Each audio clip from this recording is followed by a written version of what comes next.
বিসমিল্লাহির রহমানির রহিম। হে সমস্ত জগতবাসী, হে সমস্ত মুসলিমগণ, হে সমস্ত পরহেজগারগণ, আজ আমি আপনাদের সামনে যে আলোচনাটি নিয়ে এসেছি, আমি শামীম আলী আপনাদের কাছে আজ বেশ কিছুদিন ধরে কোরআন থেকে কথাগুলো বলা হয়। অবশ্যই আপনারা এই কথাগুলো যারা শ্রবণ করছেন এবং মানার চেষ্টা করছেন, ইনশাল্লাহ লাভবান। কেননা কোরআনের বাহিরে কথা নেই, কোরআন দিয়ে কথা। যা দিয়ে কথা বললে এখানকার ভুল ধরার মতো কারো ক্ষমতা নেই। তাই আমি বলবো যে আজকের আলোচনা হলো সূরা তাগাবুন। সূরা তাগাবুন, তাহলে এই তাগাবুন সূরার আমল ও ফজিলত এই নিয়ে আলোচনা করব ইনশাল্লাহ। পৃথিবীতে অনেক মানুষ দেখা যায় যে আকাশ থেকে যে জিলকি মারে, বা আমাদের আঞ্চলিক ভাষায় বলা হয় ঠাডা পড়ে, এই ঠাডার মধ্যে পড়ে কখনো আপনার মৃত্যু হবে না। এবং দেখা যায় যে পানির স্রোতে কখনো আপনার মৃত্যু হবে না।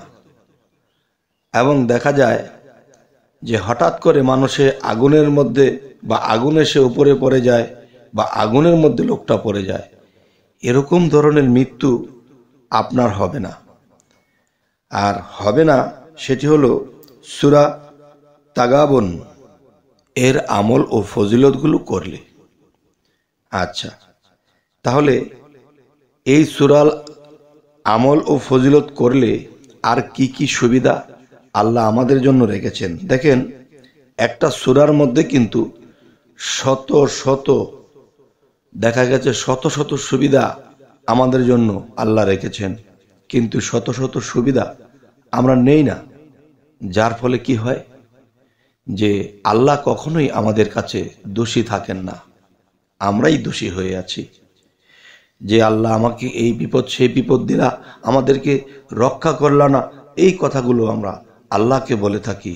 কিন্তু আল্লাহ বলে, আমি যে তোমাদের মধ্যে 30 পারা কোরআনকে দিয়েছি, তোমরা এখান থেকে কোনো নিয়ম আইন কারণ কিছুই পালন করনি, যার ফলে তোমরা আজকে বিপদগ্রস্ত। সূরা তাগাবুনের আরো কিছু ফজিলত ও আমলের কথা বলছি। সূরা তাগাবুন যদি কেউ পাঠ করে, যদি কোনো অত্যাচারী ব্যক্তির কাছে যেতে হয় বা কোনো অত্যাচারী ব্যক্তি আপনার কাছে আসে, তখন সেই ব্যক্তির কাছে কিন্তু আপনি অর্থনৈতিক দুর্বল, শরীরের শক্তি দিয়ে দুর্বল, আপনি জনবলে দুর্বল, দেখা যায় সর্বদিক দিয়ে দুর্বল হয়ে পড়েছেন।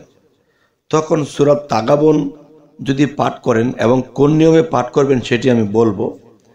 এটি পাঠ করে যখন সেই অত্যাচারী ব্যক্তির কাছে আপনি যাবেন, কিংবা সেই অত্যাচারী ব্যক্তি আপনার কাছে আসবে, আর এটা যখন আপনি পাঠ করা অবস্থায় থাকবেন মনে মনে, আবার অনেকে দেখা যায় এটা তো মুখস্থ থাকে না, তাই তারা আগেই পাঠ করে আসবেন। তখন কি হবে, সেই অত্যাচারী ব্যক্তি আপনার কাছে যখন আসবে, তখন তার চোখে এমন একটা আবরণ সৃষ্টি হবে, যে অত্যাচার করতে আপনার কাছে আসবে সে আপনাকে দেখতে পারবে না, আর যদি দেখে আপনাকে চিনতে পারবে না।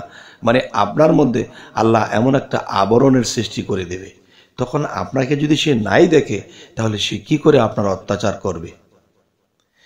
তাহলে আল্লাহ তাআলার 30 পারা কোরআনের সূরা তাগাবুনের আমল ও ফজিলতের মধ্যে এই কথাগুলো। আচ্ছা, সূরা তাগাবুনের আরো কিছু নিয়ম কারণ আমি পরে বলছি। আগে আমি বলছি যে সূরা তাগাবুন আর কি কি কাজের। দেখা যায় পৃথিবীতে অনেক মানুষ যে টাকা পয়সা এবং দেখা গেছে রিজিকের অভাবে তিনি খুব কষ্ট করতেছে, ছেলে মেয়ে নিয়ে বিভিন্ন চিন্তাযুক্ত হয়ে থাকে। তখন সেই ব্যক্তি যদি সূরা তাগাবুন স্মরণ করে আর এটাকে পাঠ করে, তাহলে সে তার রিজিক তার মধ্যে আসবে। আল্লাহর এটা ওয়াদা এই সূরার মধ্যে। আরো একটি বিষয় বলবো যে অনেক মানুষ আছে যে আল্লাহকে তো ডাকে, আল্লাহকে তো চায়, কিন্তু এর পাশাপাশি তার যদিও রিজিকের অভাব নেই, তার যদিও খাবার দাবারের অভাব নেই, চলার সমস্যা তেমন একটা নেই, তারপরও সেই ব্যক্তিরা অনেক ধন সম্পদ চায় এবং বলে আল্লাহ তুমি ধন সম্পদ দাও, দেখা গেছে মনের মধ্যে আনন্দ নিয়ে তোমাকে ডাকবো, এরকম মানুষও আছে। আবার কেউ আছে যে আল্লাহ তুমি যখন যেভাবে রেখেছো আলহামদুলিল্লাহ, এই কথাগুলো যারা বলে তাদের প্রতি আল্লাহ সন্তুষ্ট যে যখন যেভাবে রেখেছো আল্লাহ আলহামদুলিল্লাহ। যাই হোক, একটা সংসারের মধ্যে 5টা সন্তান থাকলে 5 রকম জ্ঞান, 5 রকম চরিত্র, কিন্তু এ বলে কিন্তু 5 জনই সন্তান এবং এক একজন সন্তানের এক এক মর্জি, কিন্তু বাবা মা বলে কিন্তু সবাই ডাকে। তবে এই জিনিসগুলো এভাবেই বুঝে নিতে হবে, আল্লাহর বান্দাকে দেখা গেছে সব বান্দা এক নয়, কেউ সম্পদ পেয়ে আল্লাহকে ডাকে, কেউ সম্পদ না পেয়ে আল্লাহকে ডাকে, আবার কেউ কোনো কিছু চাহিদা আল্লাহর কাছে করে না, আল্লাহ যেরকম রেখেছে এরকমই।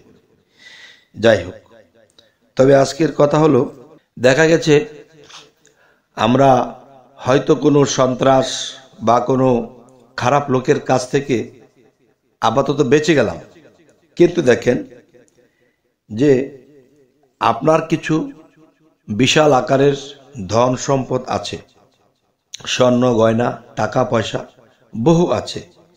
এখন এগুলো হয়তো আপনার কাছ থেকে যারা সন্ত্রাসবাদী, যারা অত্যাচারী লোক, তারা আপনার কাছ থেকে এগুলো ছিনিয়ে নিয়ে যেতে পারে। তখন ধন সম্পদ রক্ষা করাও তো ফরজ। তখন রক্ষা করতে গেলে তো আপনি পারবেন না, কারণ তাদের দলশক্তি, তাদের গায়ে শক্তি, তাদের অর্থ শক্তি, সকল শক্তির কাছে আপনি পারবেন না, আপনাকে গ্রাস করবে। তখন কি করবেন? তখন এই কাজটি করতে হবে যে ধন সম্পদ পুঁতে রাখার সময়, ধরেন ধন সম্পদ এমন একটি জায়গায় আপনি পুঁতে রাখবেন, হয়তো সেখান থেকেও কিন্তু এটা নিয়ে যেতে পারে। তখন কি করবেন? তখন সূরা তাগাবুন পাঠ করতে হবে। পাঠ করার সাথে সাথে দেখা গেছে যে এই জিনিসটি এমন এক জায়গায় পুঁতে রাখতে হবে, তখন এই তাগাবুনের যে আল্লাহ গুণ ক্ষমতা রেখেছেন, সেই গুণ ক্ষমতায় সেটার উছিলায় আল্লাহ আপনার সম্পদকে গচ্ছিত রাখবে। আপনি যদি পরেও কখনো আসেন তাহলে আপনার সম্পদ আপনি সেখান থেকে ফেরত পাবেন। আচ্ছা, তাহলে কোনটা কোন নিয়মে কিভাবে কি করতে হবে আমি সে বিষয়ে বলছি ইনশাল্লাহ, একটু লক্ষ্য করে শুনবেন।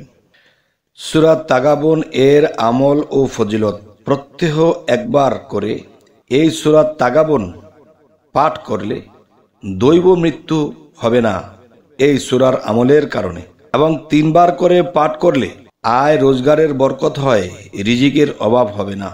এই সূরা তাগাবুন পাঠ করে অত্যাচারী লোকের নিকট গেলে তার নিকট হতে নিরাপদ রাখবে আল্লাহ।